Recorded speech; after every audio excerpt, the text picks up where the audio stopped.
Today I'm going to give you 5 tips for things you should be doing in the month of September. Thanks for joining me, guys. It is September. Wow, hard to believe that fall is right around the corner and it's time to rethink what we're going to be doing with our bees. We've kind of been in, summer mode, harvesting honey mode, maybe mite control mode and everything. And now we're shifting over, like thinking, how am I going to get my bees to make it through winter?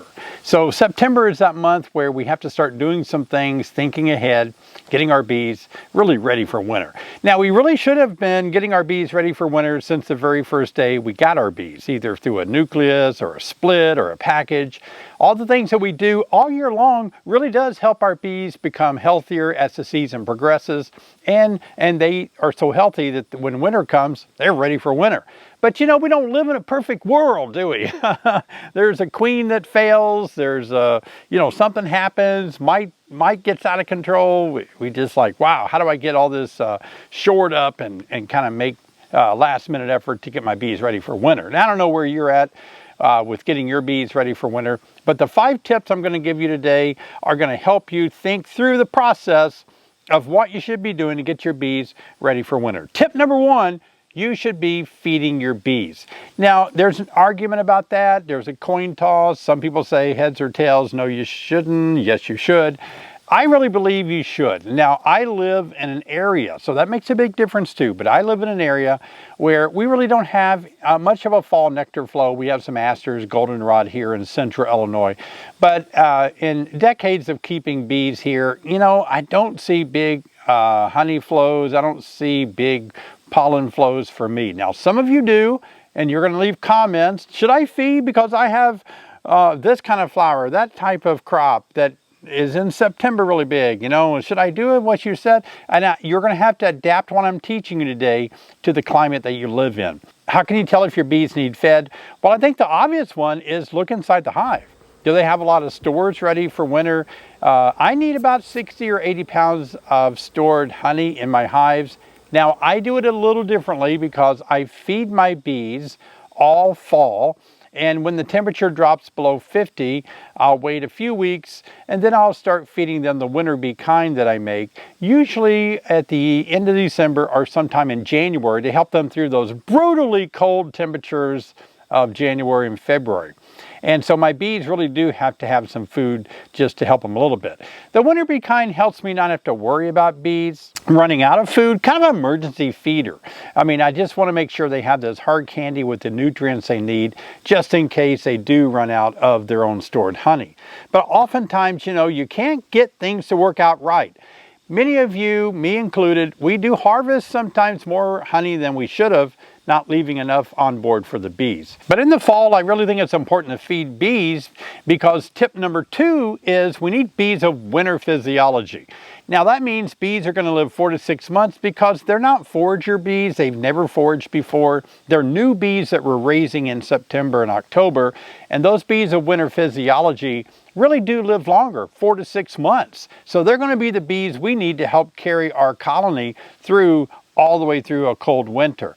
So by feeding them 1-to-1 sugar water with a top feeder all through the months of September and October, if we can get away with it temperature-wise, needs to be above 50 degrees Fahrenheit, then that's going to help them keep raising more brood of winter physiology. The more bees I produce, the more heaters are going to be in the hive when it gets really cold. I've heard rumors, and who knows, right? But I've heard rumors that it's going to be a really brutally cold winter. That's what the talk is. And so I want to be ready for that. So number 1, feed. Number 2, we're feeding because we need to raise bees of winter physiology. Now, number 2, you can keep looking in your hive on days when it's above 60, 65 degrees Fahrenheit for an inspection and start looking at capped over brood. How many frames of capped over brood do you have? If you have 1 frame of capped over brood and it's pretty much on both sides, that's about 7,000 cells that are equal to 7,000 bees of winter physiology just on 1 frame. And so you've got 4 frames or 5 frames of that, you're pretty close to having 30 or 40,000 bees that will be emerging sometime maybe November, December. And if they live 6 months, that puts them way into, well, really clear of winter in the early parts of spring, and that's what we're looking for. And number 3, we need to make sure we have our mites in check. There's no reason to raise bees of winter physiology if we haven't checked for mites, and those mites are transmitting viruses to those new bees of winter physiology. Because what's going to happen, you've heard me say it before, unless you're new. If you're new, thanks for joining. If you don't have your mites under control, what's going to happen is viruses are going to spread. Those bees of winter physiology, instead of living 4 to 6 months, only going to live 2 to 3 months. It's just what a virus does. It shortens their life.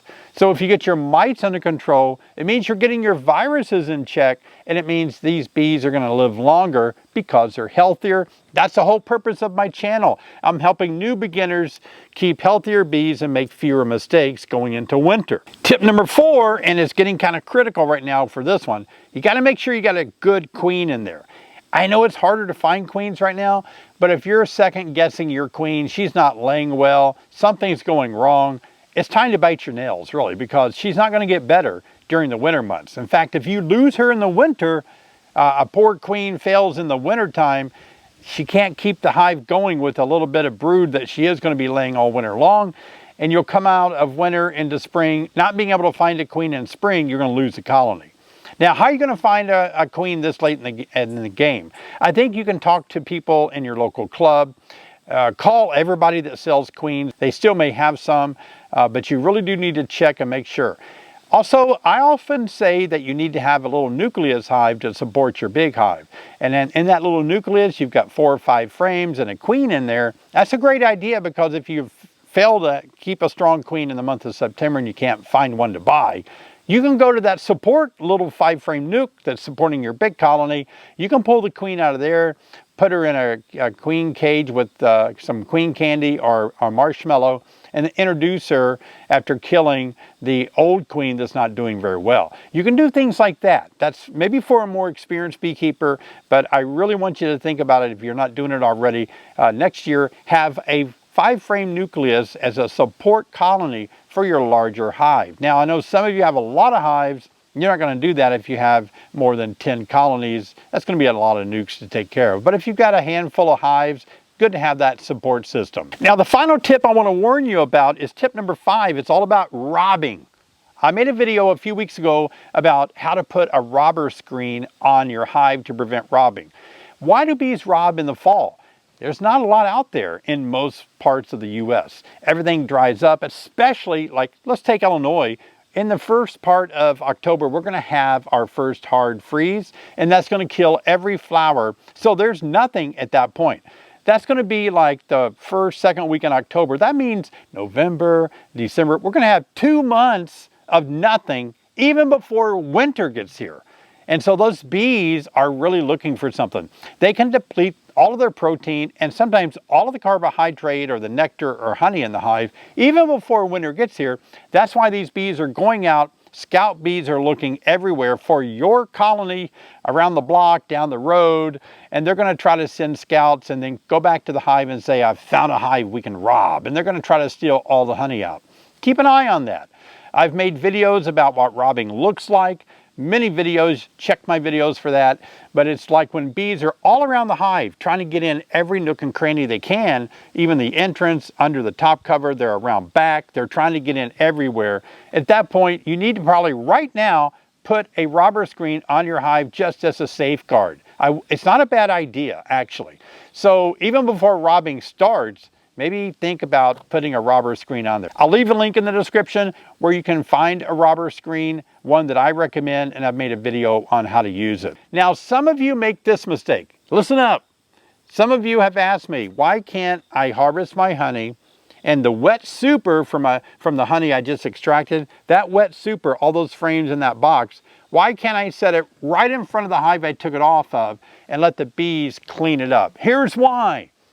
That is a flashing neon sign to every bee within 5 miles.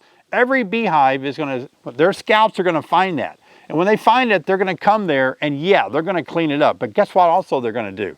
they're going to realize there's a hive behind the super or around the super. And they're going to say, well, while we're here, let's just go in this big open door here and rob out their stored honey in here.